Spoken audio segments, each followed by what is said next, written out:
शांति।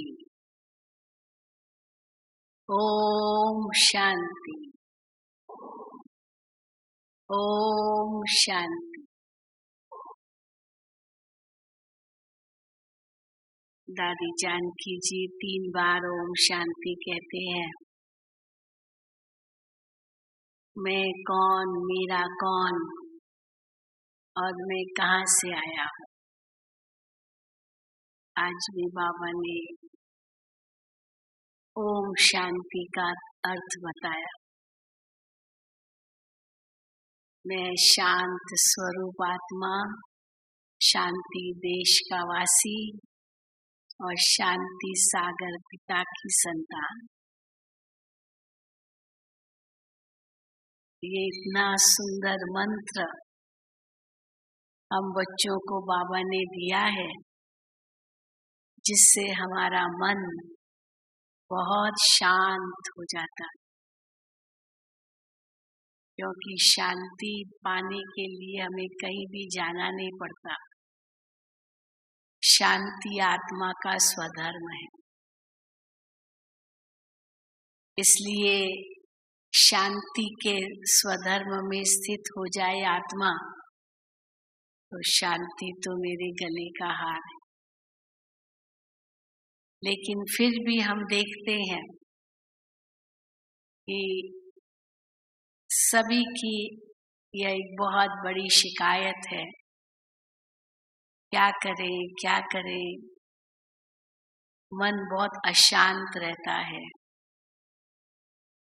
या कहेंगे कि बहुत व्यर्थ संकल्प आते हैं। या कहेंगे बाबा की याद नहीं रहती है। और जब पूछा जाता है क्यों, तो भी कई कारण बताते हैं। क्या करें, कारोबार बहुत है, जिम्मेदारियां बहुत है, समय ही नहीं मिलता है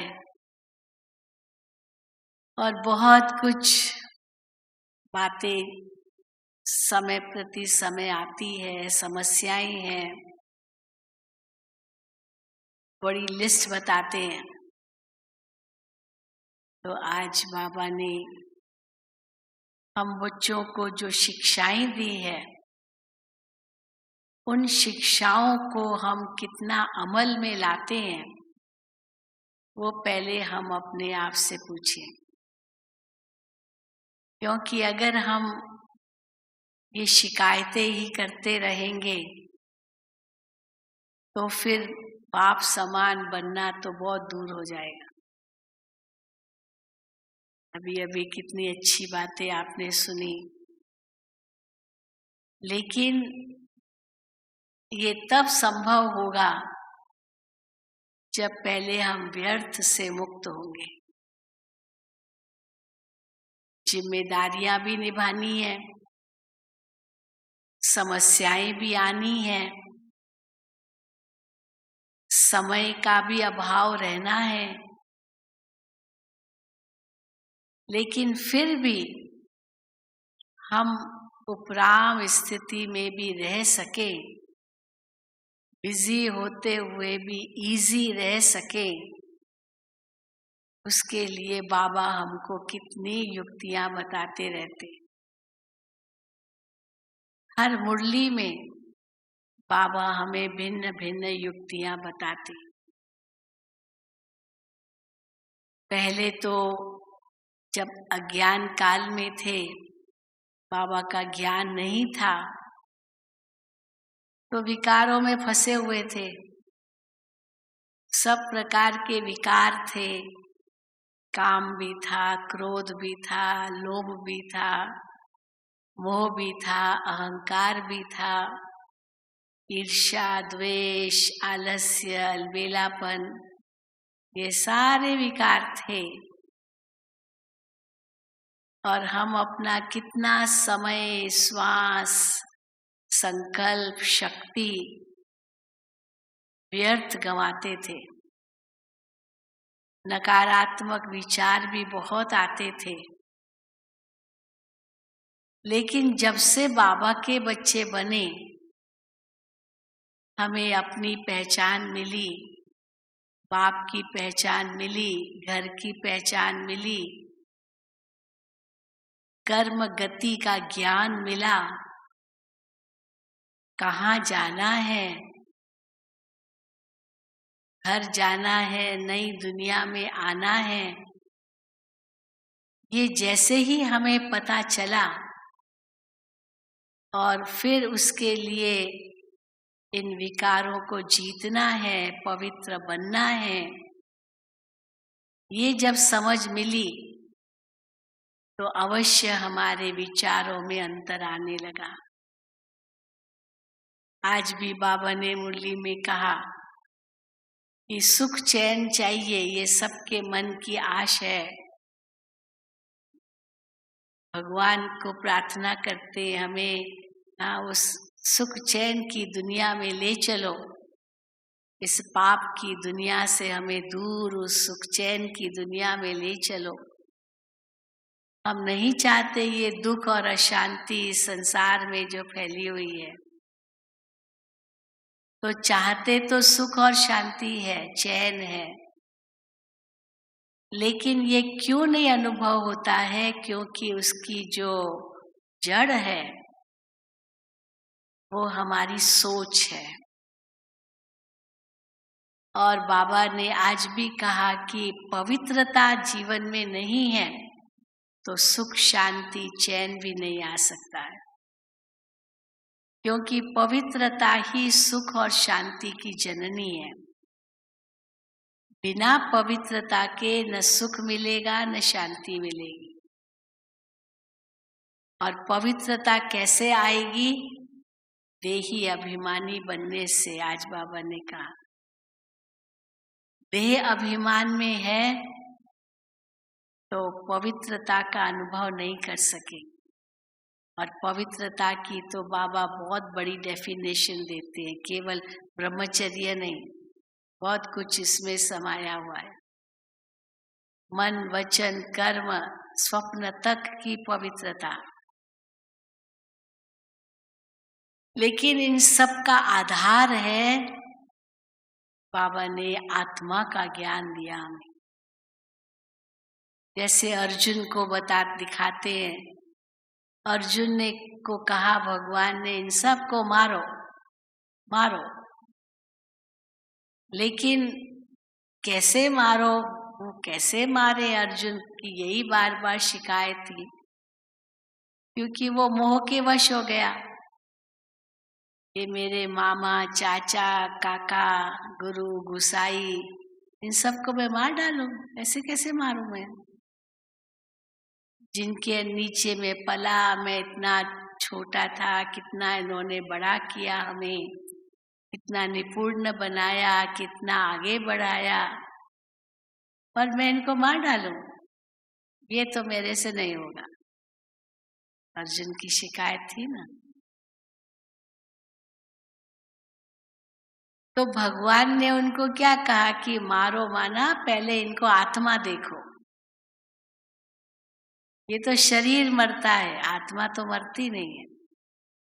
आत्मा देखो, आत्मा जो अविनाशी है।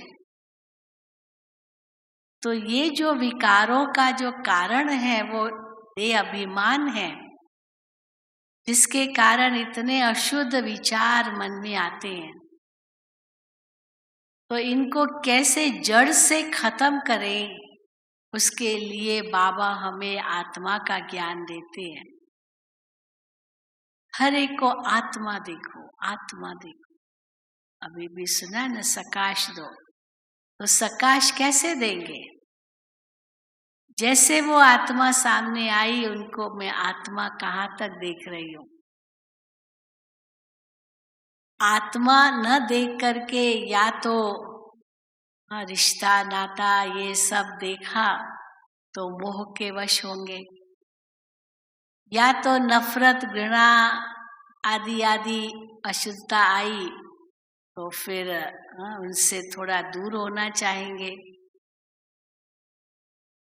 तो आवे और हम उसको सकाश दे, ये तब होगा जब आज बाबा का जो वरदान था शांति की शक्ति।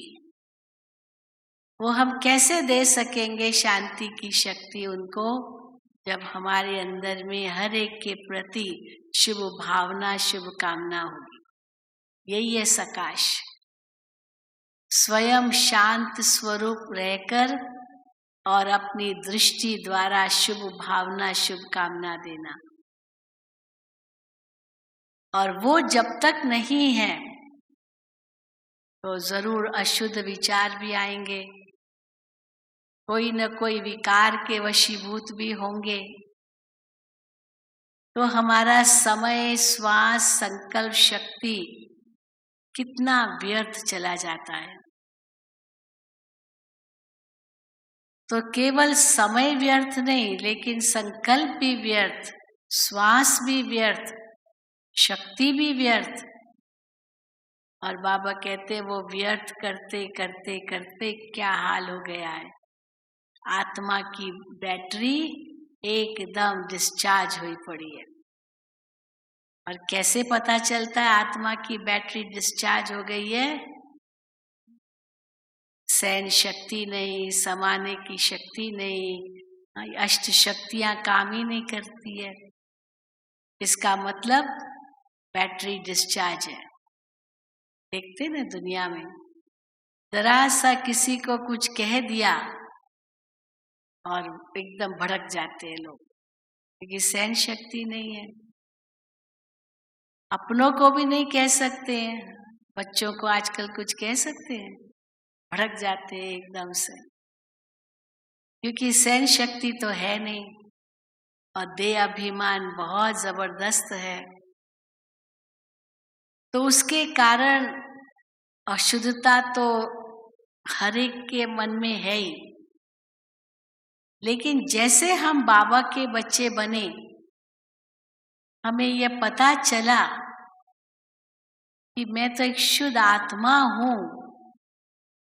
ये जो मेरे पुराने संस्कार हैं, ये अभी पिछले जन्म के हो गए। अभी के मेरे नया जन्म मैंने लिया है, ये इस नए जन्म के संस्कार नहीं है। तो जब ये अंदर में निश्चय बैठ जाता है कि अब तो मैं वही हूं जो मैं अपने असली स्वरूप में थी, क्योंकि पहचान आ गई हमें। बाबा मिसाल देते हैं ना, एक राजा का बच्चा कहीं खो गया था। और कहाँ खो गया था? भेड़ बकरियों के बीच में चला गया। बहुत राजा ने उसे ढूंढा, नहीं मिला। और एक दिन देखा भेड़ बकरियों के झुंड में एक मनुष्य का बच्चा चल रहा है। उसको बुलाकर कहा, तुम तो मेरा बेटा हो, तुम तो राजकुमार हो। लेकिन उसने क्या कहा? मैं तो भेड़ हूं, मैं तो बकरी हूं। यही समझ रहा था, क्योंकि संग वो मिल गया। लेकिन जब राजा ने उसको अपना संग दिया और बार बार ये समझाया कि तुम भेड़ बकरी नहीं हो, तुम तो राजकुमार हो, राजकुमार हो, तुम मेरे बच्चे हो।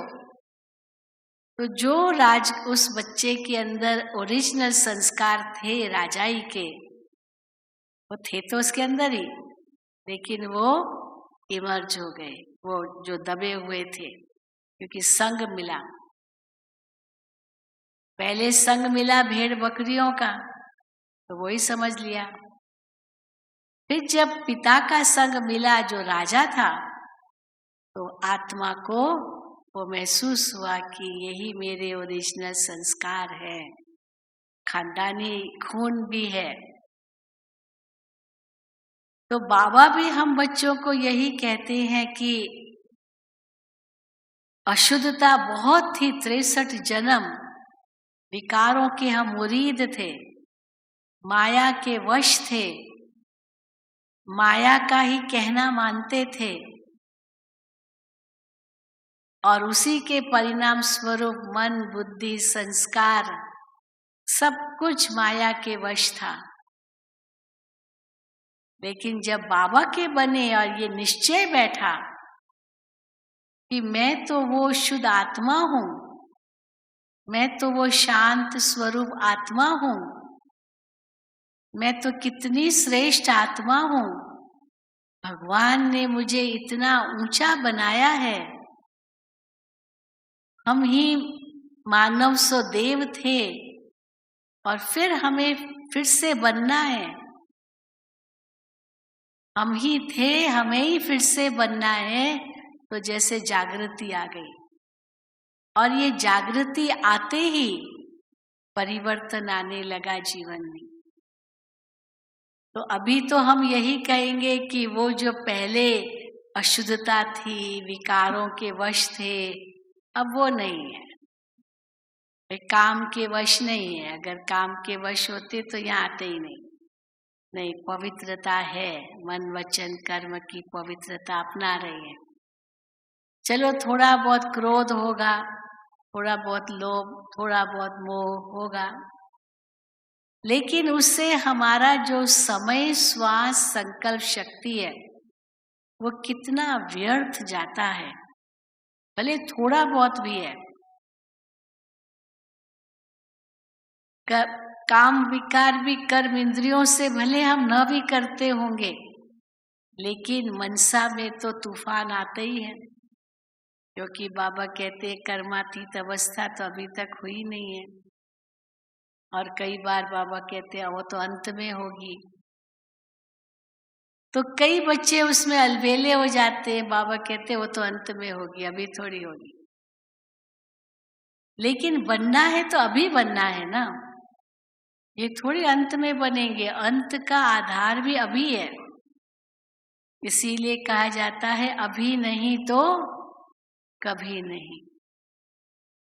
इसीलिए ये कभी भी गलत फहमी में न रहें कि अंत में बनेंगे।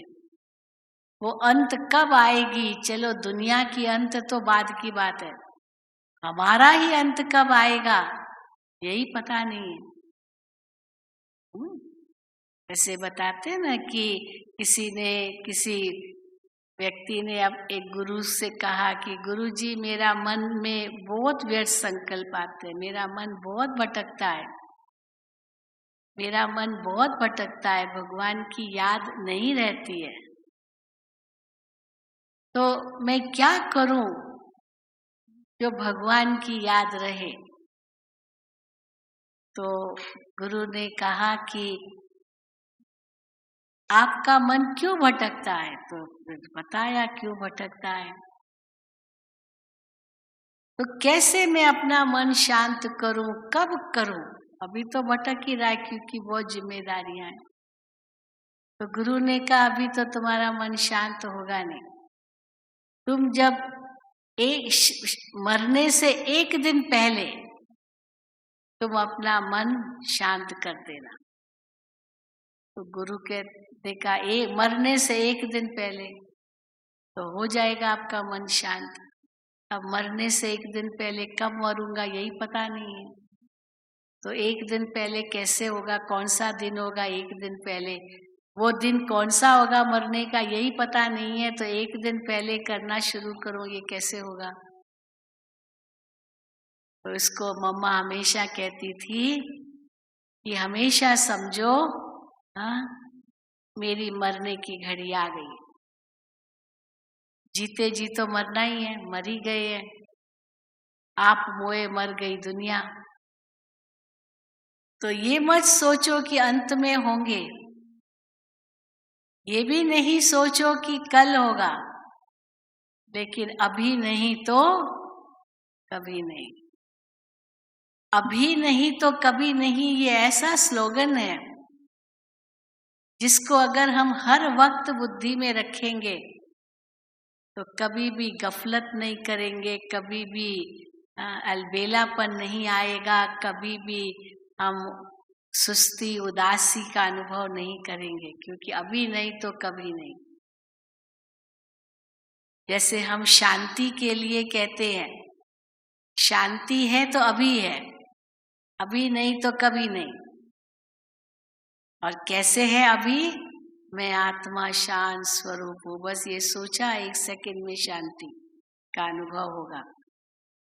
और अभी अगर मैं आत्मा शांत स्वरूप को ये नहीं हमने अनुभव किया तो जीवन में कभी भी शांति अनुभव नहीं करेंगे।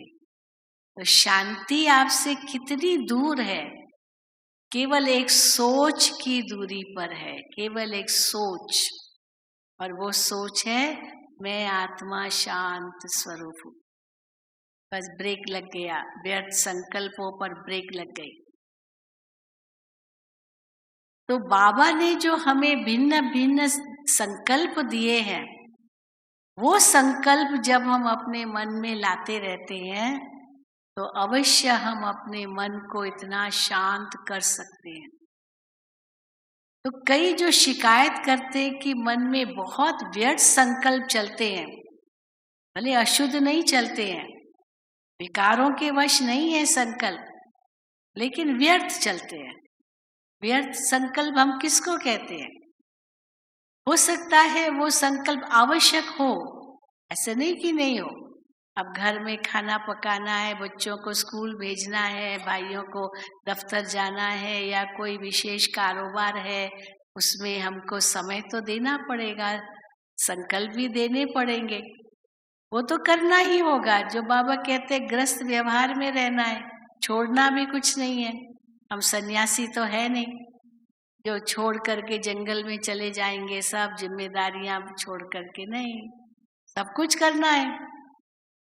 सब कुछ करते हुए भी जो हम जिसको हम व्यर्थ कहते हैं, तो आवश्यक विचार होते हुए भी वो व्यर्थ कैसे बन जाते हैं?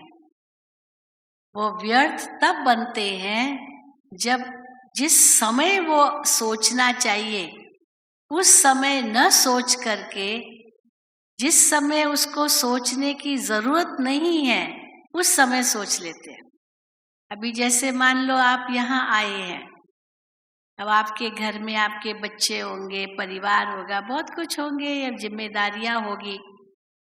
अब आप किसी को काम दे करके आए हैं, मैं 8-6 दिन के बाद आऊंगी और फिर ये काम आप कर देना, जो भी। अब आप यहाँ बैठकर सोच रहे हैं, पता नहीं वो काम करेगा भी या नहीं करेगा, पता नहीं, उनको तो हमेशा कहते पर वो करता ही नहीं है, या पता नहीं वो तो ऐसा ही है। अब ये सब सोच किस खाते में गया? अब वो करेगा न करेगा या किया न किया, यहाँ सोचने से वो कर देगा क्या? आप उनको काम देकर आए हैं, चलो, और यहाँ सोच रहे हैं कि पता नहीं करेगा नहीं करेगा, किया होगा नहीं किया होगा, वो ऐसा है वो ऐसा है। ये सब सोच हम ये किस खाते में जाएंगे? किस खाते में जाएंगे?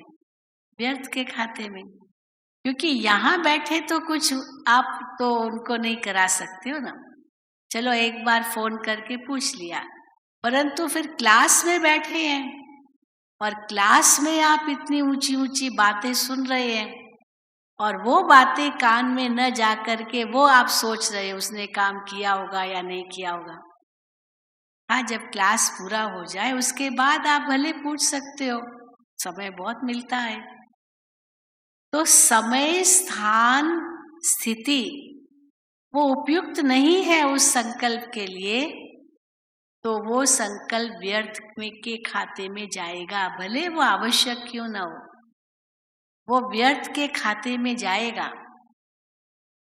और व्यर्थ के खाते में जाते जाते जाते वो अशुद्ध भी बन सकता है, क्योंकि मन ही मन में आप उसके लिए कुछ गलत भी सोचना शुरू कर देंगे, सोचेंगे ना। और यहाँ पर बाबा की मुरली सुन रहे हैं और वरिष्ठ भाई बहनों से क्लासेस सुन रहे हैं और वो बात सोच रहे हैं, तो ये व्यर्थ से और आगे बढ़ करके नकारात्मक हो जाएगा। तो बाबा कहते हैं ये व्यर्थ को 1 सेकंड में फुल स्टॉप लगा सको नहीं। हाँ, जैसे ही मन बहकना चालू हो जाए, ध्यान दो ये मन क्यों जा रहा है ऐसे। जैसे ब्रह्मा बाबा अपना मिसाल देते हैं, बाबा भक्ति करते थे, पूजा करते थे, विष्णु का ध्यान करते थे, और बीच में मन पता नहीं कहाँ भाग जाता था, तो बाबा अपने आप को चूटी लगाते थे, ऐसे लगाते ना, ऐसे, हाँ, चूटी पहनते हैं, और या अपने आप को ऐसे थप्पड़ मार देते थे, या ऐसे अपने आप को मारते थे, हे मन तुम क्यों भाग रहे हो, चलो वापस आ जाओ, क्यों तुम वहां चले गए। तो भक्ति मार्ग में भी बाबा ये प्रैक्टिस करते थे। तो ज्ञान मार्ग में तो उनकी प्रैक्टिस तो बहुत ही ऊंची हो गई थी। और सचमुच बाबा की वो प्रैक्टिस इतनी स्ट्रांग थी कि बाबा जैसे जिसको दृष्टि दे वो आत्मा एकदम अशरीरी बन जाती थी, क्योंकि ब्रह्मा बाबा की इतनी पावरफुल प्रैक्टिस थी। तो इस भक्ति मार्ग से ही बाबा ने ये शुरू कर दिया था, शिव बाबा को उनको तैयार करना था।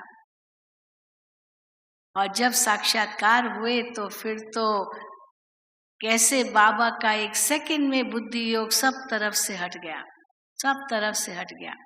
विनाश का साक्षात्कार किया, अपने भविष्य रूप का साक्षात्कार किया, नई दुनिया का साक्षात्कार किया। बहुत बड़ी जिम्मेदारी बाबा को शिव बाबा ने सौंपी नई दुनिया बनाने की। तो वो जब बुद्धि में आ गया तो जो पुरानी बातें थी धंधे की और समाज की या लौकिक की, जो भी, वो कैसे नष्ट हो गई, जो बाबा को उसके लिए मेहनत भी नहीं करनी पड़ी, जो व्यर्थ से बाबा मुक्त हो, सबके साथ रहते, परिवार में रहते, कैसे बाबा न्यारे प्यारे रहते थे। और परिवार वाले भी कुछ कह नहीं सकते थे, क्योंकि बाबा की स्थिति इतनी ऊंची थी, कैसे कहेंगे। जब हम दादियों को देखते हैं, मान लो हमारे मन में कई बातें आती, हम दादी को कहीं, दादी को कहीं ये बात, लेकिन जब दादी की स्थिति देखते हैं इतनी ऊंची, तो लगता है क्या ये बातें दादी को कही, तो छोटी छोटी बातें जो पहले हमको इतनी बड़ी लगती थी, पर दादी जी के स्टेज के सामने वो इतनी छोटी छोटी लगती है, जो लगता है ये तो व्यर्थ है, बिल्कुल व्यर्थ है। हाँ, जैसे छोटे बच्चे होते हैं ना, छोटी छोटी प्रॉब्लम्स होती है, मम्मी उसने मुझे मारा, मम्मी मेरी पेंसिल ले ली, मम्मी उसने ये कर दिया, तो मम्मी क्या करती है, वो तो हंसती है, छोटी छोटी बातें। लेकिन बच्चे के लिए कितनी बड़ी बड़ी बातें मेरी पेंसिल ले ली, मेरा ये ले लिया, मेरा वो ले लिया, हाँ मुझे मारा। तो मम्मी उसको हर छोटा करके कही कोई बात नहीं, आपको दूसरी दे देते हैं। हाँ, ऐसे नहीं वो बच्चे से जाके लड़ने जाएगी, तुमने मेरे बच्चे की पेंसिल क्यों ली, ये छोटी बात है, छोटी बात, बड़ी बात नहीं है। तो चाहे कितनी भी बड़ी बात हो, बाबा के लिए तो बहुत छोटी है वो।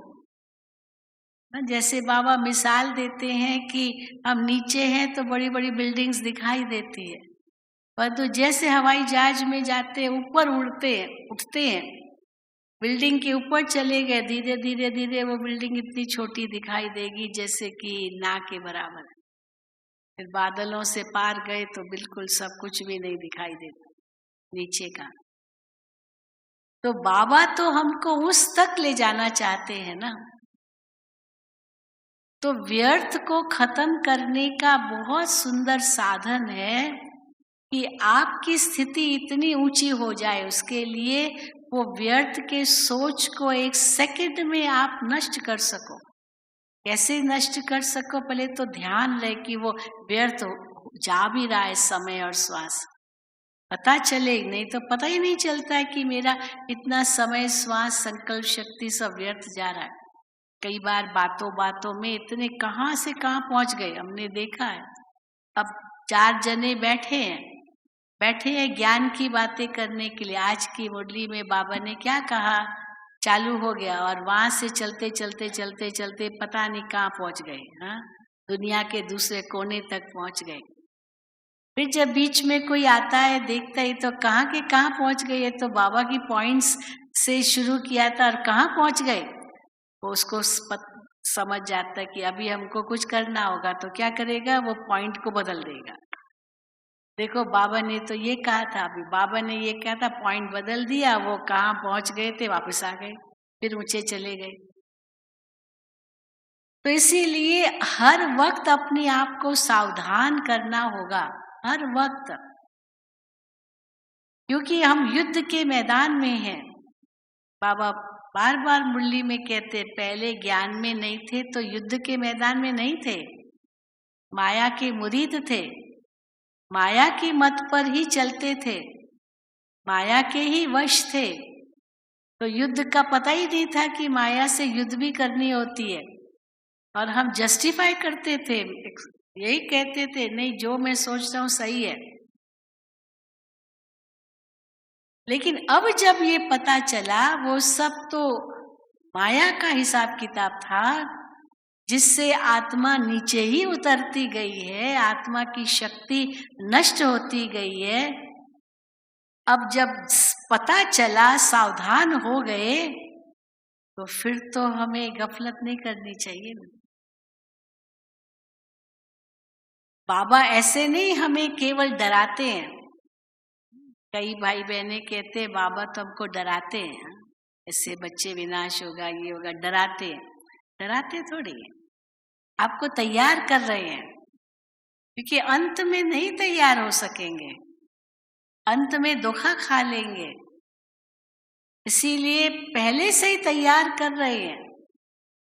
कई भाई बहनें कहते हैं बाबा ने जैसे यज्ञ शुरू किया तो सबसे पहले बाबा ने यही कहा, अगली दिवाली नहीं आएगी, अगली दिवाली नहीं आएगी। और 84 दिवालियां आ गई अगली दिवाली नहीं आएगी। दादियां कई बार कहती थी, हमें पता होता कि इतना साल चलना है तो हम तो पता नहीं सोचेंगे, अच्छा ठीक है 10 साल के बाद जाएंगे, 20 साल के बाद जाएंगे, लेकिन अगली दिवाली नहीं आएगी ये हमको कहा गया। तो फट से सब भागे, सब कुछ बाबा के बन गए, यज्ञ रचा गया। अगर उस समय यज्ञ नहीं रचा गया होता तो आज ये वट वृक्ष इतना विशाल रूप में होता क्या? ये तो सब दादियों की मेहनत है, उनकी तपस्या है, उनका त्याग है, उनकी सेवा है, जो एक फाउंडेशन बन गया इस ईश्वरीय विश्वविद्यालय का, एक वट वृक्ष बनने का। लेकिन यही का अगली दिवाली नहीं आएगी, और दादियों ने यही स्वीकार कर लिया, समझ लिया, और बुद्धि एकदम सब बातों से न्यारी उपराम हो गई और फाउंडेशन डाला। तो बाबा तो जरूर ये कहेंगे, नहीं तो कैसे बच्चे सुधरेंगे? नहीं तो सुधरने का और क्या मौका है? हम भी माँ बाप भी बच्चों को ऐसे ही सुधारते हैं ना। लेकिन ये डराना नहीं है, ये सावधान करना है। जैसे कई बार बारिश आने वाली है, और जो वेदर रिपोर्ट बताते हैं वो कहेंगे कि आज बारिश आएगी, आज तूफान आएगा, आज मछुआरों को सागर में नहीं जाना है, तो हम उसी अनुसार तैयार रहेंगे ना, डराते थोड़ी है, क्योंकि होना है ये। और चलो आज नहीं हुआ तो कल तो हो सकता है। कई बार होता भी तूफान आएगा, हम इंतजार कर, तूफान तो आया नहीं, चलो गए भी वहां से, तूफान आया ही नहीं, तो कहेंगे नहीं वो रास्ता बदल गया रास्ता बदल गया, वो तूफान आया ही नहीं। पर ये अभी हमारी सकाश काम कर रही होगी। मुझे याद है एक बहन अपना अनुभव सुना रही थी कि कैसे पानी आ गया, इतना पानी आ गया, बाढ़ आ गई, और यहाँ सब ने बैठ के तपस्या की, सेंटर पर इतनी तपस्या की, यहाँ बाढ़ नहीं आ सकती, यहाँ पानी नहीं आ सकता है, पानी नहीं आ सकता है। और सचमुच वो पानी आया, बाढ़ आई, और 2-3 घर छोड़ के वहीं पानी रुक गया, आगे आया ही नहीं। सही होता है, सचमुच ऐसा हो गया। तो ये भी तो एक शक्ति है ना, सकाश शक्ति, अपने संकल्पों की शक्ति। तो संकल्प शक्ति से क्या नहीं हो सकता है, बहुत कुछ हो सकता है। परंतु वो संकल्प हमारे स्ट्रॉन्ग तब बनेंगे, शक्तिशाली तब बनेंगे जब इतनी एकाग्रता होगी। अगर मन भटक रहा इधर से उधर, तो कभी भी शक्तिशाली विचार नहीं आ सकेंगे। इसलिए बाबा एकाग्रता की बात करते हैं, एक नामी की बात करते हैं, एक को याद करो, एक के सिवा और किसी को याद मत करो। एक में ही लगन लगाओ, एक से ही सर्व संबंध जोड़ो, क्योंकि यही एकाग्रता मन को शक्तिशाली बनाएगी। बस मेरा तो एक शिव बाबा, दूसरा ना कोई। और कैसे एक सेकंड में उपराम हो जाओ। हम कई बार कहते हैं, दो शब्द आते हैं, लेट गो, छोड़ो, एंड लेट गॉड। जियो, गो और गॉड। छोड़ो तो छूटो और सब समस्या बाबा को दे दो। छोड़ो तो छूटो, बाबा को दे दो। सचमुच हमने देखा है, बाबा को वो समस्या देने से हम इतने उपराम बन सकते हैं, इतने हल्के बन जाते हैं, और बाबा वो जिम्मेदारी ले लेता है। मैं आपको एक बहुत अच्छा उदाहरण भी मैं कुछ समय पहले श्रीलंका गई थी, तो एक बहन श्रीलंका में हमको अनुभव सुना रही थी। वहाँ बाबा की बहुत सेंटर्स है श्रीलंका में। तो वो सुनामी आया और वो बहन सागर के किनारे ही थी, अपनी सहेलियों के, सखियों के साथ वहाँ गई हुई थी। तो अचानक वो सुनामी आया। इंडोनेशिया में भूकंप आया था, तो उसका वो सागर पर असर आया और वो सुनामी, वो पानी कैसे श्रीलंका में आया। तो वो सुना रही थी कि हम 3 बहनें थी और अचानक ऐसे सुनामी आ गया, वो बाढ़ आ गई, वो लहर आ गई।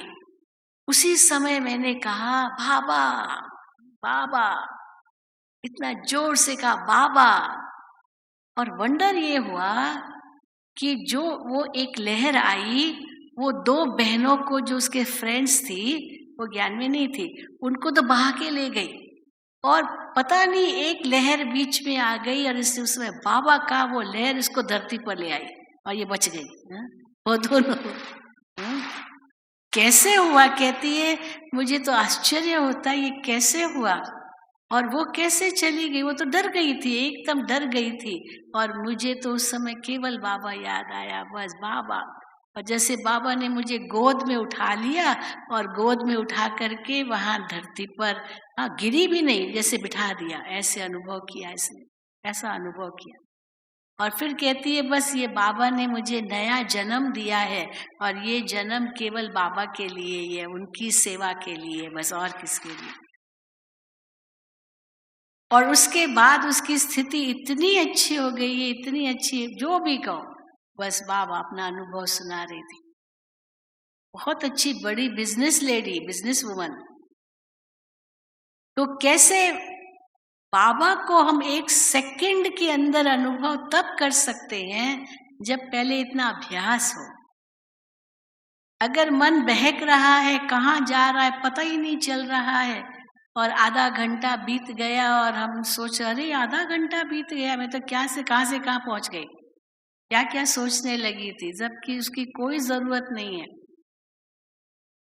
कई भविष्य की बातें सोच लेते हैं, ये करूंगा, वो करूंगा, वो करूंगा। बाबा कहते हैं ये भी सब व्यर्थ है। अच्छा, जो बीत गया उसका सोचते, अगर ये न होता था तो ये होता था, ये नहीं होता था तो ये, वो भी पूरा हो गया, अभी क्या सोचना। ड्रामा निश्चित है। ड्रामा का इतना ऊंचा ज्ञान भगवान ने हमें दिया है, जो 1 सेकंड में फुल स्टॉप लग जाता है। बुद्धि व्यर्थ नहीं जाती है, 1 सेकंड में फुल स्टॉप। अच्छा, जो हुआ ठीक। और न भविष्य का हमें चिंतन करना है। बाबा ने तो हमें भविष्य बता दिया है, हमें साक्षात्कार करा दिया है, तो वो तो निश्चित है ही है। लेकिन वर्तमान में मुझे क्या करना है? इसीलिए किसी ने बड़े सुंदर शब्दों में कहा, past is history, forget it. History को आजकल, हिस्ट्री क्या पढ़ना, हिस्ट्री पसंद नहीं आती है। लेकिन बाबा कहते हैं फॉरगेट इट भी नहीं, उसको भूलो भी नहीं, उससे सीख लो, सबक सीख लो, ताकि आगे ना करें। फिर फ्यूचर इज अ मिस्ट्री, कई कहते पता ही नहीं क्या होना है, छोड़ो, वो भी नहीं। प्रेजेंट इज अ गिफ्ट, वो तो ठीक है। उस गिफ्ट को, आपके पास जो गिफ्ट है, समय, श्वास, संकल्प शक्ति, इस समय उसको, महत्व को समझो। और उस महत्व को समझ करके इस वर्तमान को इतना श्रेष्ठ बनाओ तो भविष्य अपने आप श्रेष्ठ बन जाएगा। आपको भविष्य की चिंता करने की जरूरत ही नहीं है, वर्तमान को श्रेष्ठ बनाओ। परंतु वो तब श्रेष्ठ बना सकेंगे जब इसके महत्व को समझेंगे, और महत्व तब समझ में आएगा तब जब हम ये सोचे कि अगला दिन नहीं आने वाला है, अभी जो करना अभी करो, अभी करो। ये ब्रह्मा बाबा की विशेषता थी। ब्रह्मा बाबा कहते थे जो करना अभी करना। कई बच्चों से बाबा कहते थे बच्चे ये काम करके आओ, तो कई बहाने दे देते थे, हाँ बाबा ये नहीं मिला, ये नहीं मिला, बहाने देते थे। लेकिन जो सचमुच मेहनत करके अभी करते थे उनको बाबा वरदान दे देते थे। जगदीश भाई का बड़ा मिसाल है। जगदीश भाई अपना अनुभव सुनाते हैं, जिसने किताबें लिखी है इतनी सारी यज्ञ की किताबें। तो जगदीश भाई जब पहली बार बाबा के पास गए तो बहनों ने बताया बाबा ये बहुत विद्वान है, बहुत पढ़े लिखे हैं, क्योंकि प्रोफेसर थे, कॉलेज के प्रोफेसर थे। और तो बाबा ने उनके साथ 2 और भाई थे, तो बाबा ने उनको काम दिया क्योंकि कुंभ मेला होने वाला था, और बाबा ने तीनों को काम दिया कि ऐसा पैम्फलेट बनाना है, तो उसमें क्या लिखत होनी चाहिए बाबा ने मुरली में सुना दिया था। लेकिन तीनों को काम दिया कि आप लोग ये लिख के आना, ताकि उस अनुसार पैम्फलेट बनाएंगे। तो तीनों गए। अब क्या हुआ कि रात को बताया, तो सोचा हम लिखेंगे, तो बिजली चली गई। उस समय जनरेटर वेनेटर कुछ नहीं था, बिजली चली गई। अब बिजली चली गई तो क्या करते, सो गए, बिजली तो है नहीं, कैसे लिखेंगे। लेकिन जगदीश भाई ने ये नहीं सोचा बिजली चली गई इसलिए सो जाओ। उसने कहा बाबा ने कहा है और सवेरे बाबा पूछेंगे तो मुझे तो लिखना ही होगा। तो कहाँ से भी एक मोमबत्ती मंगाई और दिया सलाई मिली उनको, मैच बॉक्स, और वो मोमबत्ती जला करके वो मोमबत्ती की लाइट से उसने लिखा और लिख के पूरा किया, फिर सोने गए। तो सवेरे बाबा ने तीनों से पूछा बच्चे जो आपको काम दिया था वो लिखा? तो दोनों ने तो अच्छा बहाना दे दिया क्योंकि लाइट नहीं थी तो कैसे लिखते। तो दोनों ने नहीं लिखा था, तो कहते बाबा लाइट ही नहीं थी कैसे लिखते। तो फिर जगदीश भाई से पूछा बाबा ने, तो उसने कहा बाबा मैंने लिखा है। तो बाबा ने पूछा जगदीश भाई से आपने कैसे लिखा, लाइट तो थी नहीं। तो कहा बाबा मैंने मोमबत्ती ली थी और उसके आधार से लिखा था। तो बाबा ने उसी समय जगदीश भाई को वरदान दिया कि आप इस यज्ञ के लेखक बनोगे। उसी समय बाबा ने उनको, क्योंकि आज्ञाकारी बने ना 1 सेकंड में, और उन्होंने सोचा बाबा ने कहा पर बहाना तो मिल गया ना सहज। तो ब्रह्मा बाबा की भी ये विशेषता थी, अभी करो, अभी नहीं तो कभी नहीं। इसलिए तो देखो 33 वर्षों में बाबा संपूर्ण बन गए, 33 वर्षों में। और हमारा इंतजार कर रहे हैं वतन में कि बच्चे अभी तक तैयार नहीं हुए हैं। और बार बार बाबा अव्यक्त मुरलियों में कहते दृढ़ता लाओ, दृढ़ता लाओ, दृढ़ता लाओ। बाबा के अंदर इतनी दृढ़ता थी, और उसका मिसाल है कि अभी भी अव्यक्त वतन में कई बार शिव बाबा ब्रह्मा बाप बोले, शिव बाप बोले, ब्रह्मा बाप बोले, ये दोनों का संवाद आता है। तो ब्रह्मा बाबा को बहुत अंदर में आता है कि बच्चे जल्दी संपूर्ण क्यों नहीं बन रहे हैं, अभी तक क्यों बहाने बना रहे हैं, क्यों व्यर्थ में अभी तक फंसे हुए हैं, क्यों अपना समय श्वास संकल्प शक्ति को व्यर्थ गंवा रहे हैं, क्यों नहीं संपूर्ण बन रहे। तो शिव बाबा से पूछते ब्रह्मा बाबा, क्योंकि ब्रह्मा बाबा तो बन गए। तो शिव बाबा उनको आर्थ देते, बच्चे सब ड्रामा अनुसार ठीक हो रहा है ड्रामा अनुसार सब ठीक हो रहा है। क्योंकि सब ब्रह्मा बाबा जैसे बन जाए फिर तो सब राजा बन जाए। अब सबको तो राजा बनना नहीं है, प्रजा भी चाहिए, रॉयल फैमिली भी चाहिए, दास दासियां भी चाहिए। लेकिन इसका मतलब ये थोड़ी है कि हम कहेंगे हम तो दास दासी बनेंगे। हाँ, हमारा अब यही भाग्य है। अभी तो भाग्य तो अभी कुछ पता ही नहीं है, सब कुर्सियां खाली है। उस दिन भी बाबा ने कहा, बच्चे पूछते पुरुषार्थ बड़ा या प्रारब्ध, परंतु हम पुरुषार्थ को ही आगे रखेंगे ना, प्रारब्ध तो बाद की बात है। बिना पुरुषार्थ के प्रारब्ध कैसे होगी? तो ड्रामा की भी पॉइंट को कई जो उल्टा लेते हैं, जिसके कारण पुरुषार्थहीन बन जाते हैं कि अगर ड्रामा में होगा तो करेंगे। और दो प्रश्न पूछते हैं ड्रामा के बारे में। एक तो अगर ड्रामा में होगा तो करेंगे, तो अगर सब फिक्स्ड है तो उसी अनुसार ही होगा, हम कैसे करेंगे। और दूसरा है कि अगर हम चलो बहुत प्रोग्रेस कर भी लिया, फिर नीचे भी तो उतरना है, इसलिए प्रोग्रेस भी क्यों करें, फिर नीचे भी तो उतरना, देवता बन जाएंगे, फिर देवता से फिर मनुष्य भी तो बनना ही है, फिर इतना पुरुषार्थ क्यों करें। और या तो तीसरा प्रश्न करेंगे, इनसे भी आगे कुछ है, चलो महाराजा महारानी सत्यु के बने, इनसे भी आगे कुछ है।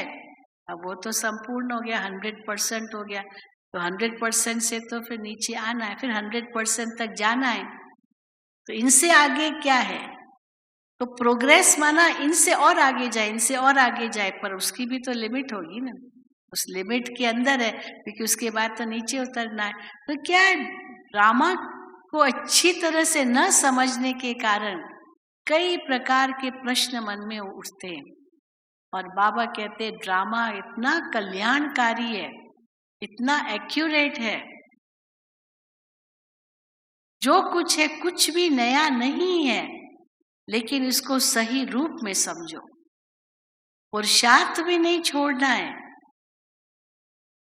ड्रामा अनुसार ही होना है, और उस संपूर्णता तक पहुंच करके फिर नीचे भी आना है, ये भी पता है, लेकिन कर्म को भी छोड़ना नहीं है। हम कर्म सन्यासी नहीं है, हम कर्म योग सन्यासी है। हाथों से कर्म कर रहे हैं, मन बुद्धि से परमात्मा से योग है, और विकारों का सन्यास है।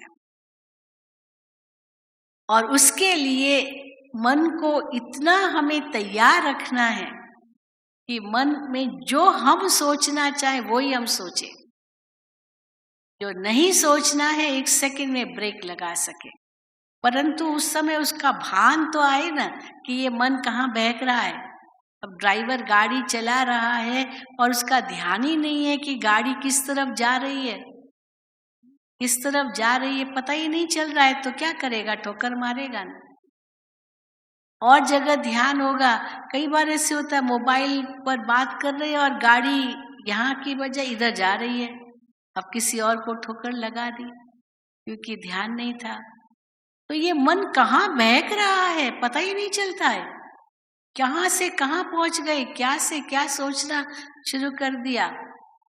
कई बार तो शेख चिल्ली की कहानी आती है ना, शेख चिल्ली की कहानी में बताते हैं कि एक शेख चिल्ली था, उसको घी का घड़ा मिला, और घी का घड़ा मिला तो उसको लगा मैं ये बेचूंगा, मुझे बहुत पैसे मिलेंगे, तो मैं धनवान बन जाऊंगा, फिर शादी करूंगा, फिर बच्चे होंगे, फिर बच्चा मुझे कहेगा पप्पा मुझे एक पैसा दो, मैं कहूँगा नहीं देता हूँ, तो जो हाथ रखा था ना घी के घड़े पर, वो घी का घड़ा ही गिर गया।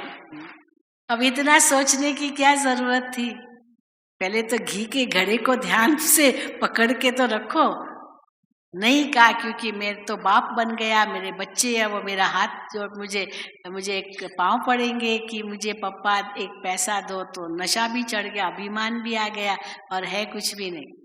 जिसको बाबा कई बार कहते डब्बे में ठिकरी है ना, कल भी बाबा ने मुरली में कहा, अब डब्बा आवाज तो बहुत करता है लेकिन उसके अंदर कुछ है नहीं। तब कहाँ से कहाँ पहुंच जाते हैं सोच में, जो पता ही नहीं चलता है।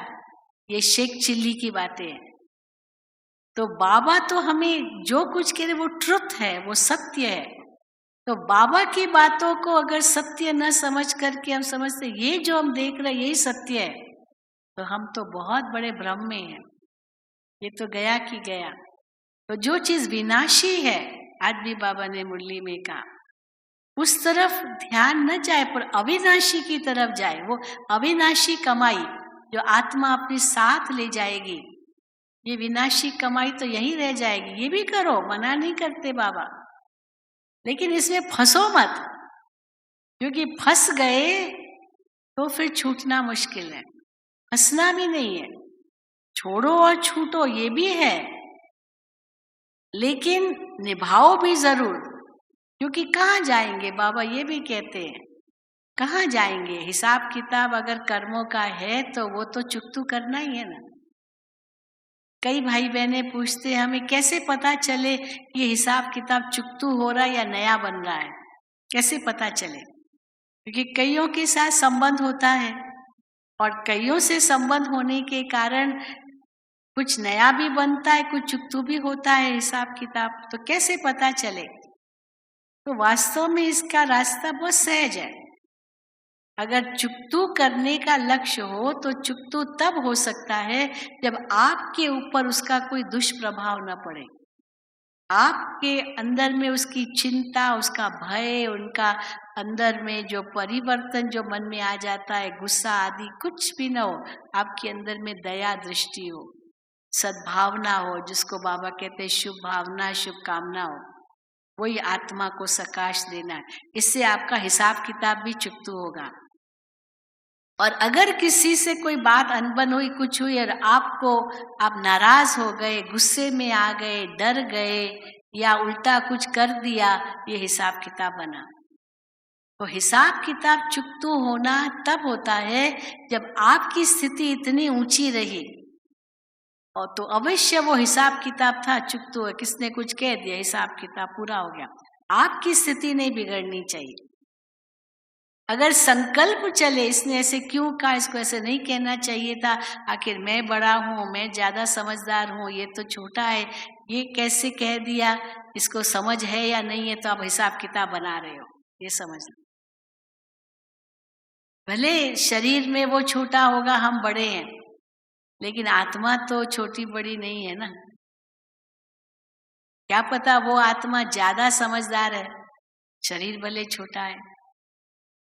इसीलिए अगर हम उसी समय कुछ ऐसी भावनाओं में आ जाते हैं जिसके कारण अभिमान आ जाता है या हीनता की भी भावना आ जाती है, अपने आप को ही दुखी कर देते हैं उन बातों में सोच सोच करके, ये हिसाब किताब बना रहे, ये चुकतू नहीं कर रहे। पर आप पॉजिटिव बन जाते हो, ऊंचे चले जाते हो, ऊंची नजर से उनको देखते हो, अच्छी भावना से उनको देखते हो, बीती बातों को भुला रहे हो, स्नेह की शक्ति है, तो ऑटोमेटिकली आपका हिसाब किताब अगर कुछ है भी ना, वो चुकतू हो जाएगा। परंतु ये हर वक्त ध्यान रहे, हर वक्त ध्यान रहे, कभी भी बहक न जाए हम किसी भी बात में। जब ब्रेक लगाना हो तब पूरी ब्रेक लगा सके, नहीं तो गाड़ी कहाँ से कहाँ चली जाएगी और एक्सीडेंट हो जाएंगे। कहाँ एक्सेलरेटर दबाना है, गाड़ी को तेज करना है, कहाँ ब्रेक लगाना है, कहाँ थोड़ा धीरे करना है, ये सब ड्राइवर उसमें होशियार होना चाहिए। तो जीवन की गाड़ी भी तो ऐसे ही चलानी है। इसलिए बाबा कहते हैं छोड़ो कुछ भी नहीं, हंसो कहीं भी नहीं और नया जोड़ो भी नहीं, पर जो है उसको निभाओ और हिसाब किताब चुकतू करते जाओ। स्नेह, प्यार, प्रेम वो पूरा बना रहे और साथ साथ न्यारा भी रहो। यही तो कहते न्यारा और प्यारा। तो मुझे अभी क्या करना है, ये हर वक्त सावधान रह करके अपना समय, श्वास, संकल्प शक्ति को सफल करना है, तब ये जीवन हमारा सफल होगा। और जो बाबा की उम्मीदें हैं, आशाएं हैं, अपेक्षाएं हैं, हम उनका सही रूप में उस पर हम खड़े उतर सकते हैं। ठीक है? अच्छा, ओम शांति, ओम शांति, ओम शांति।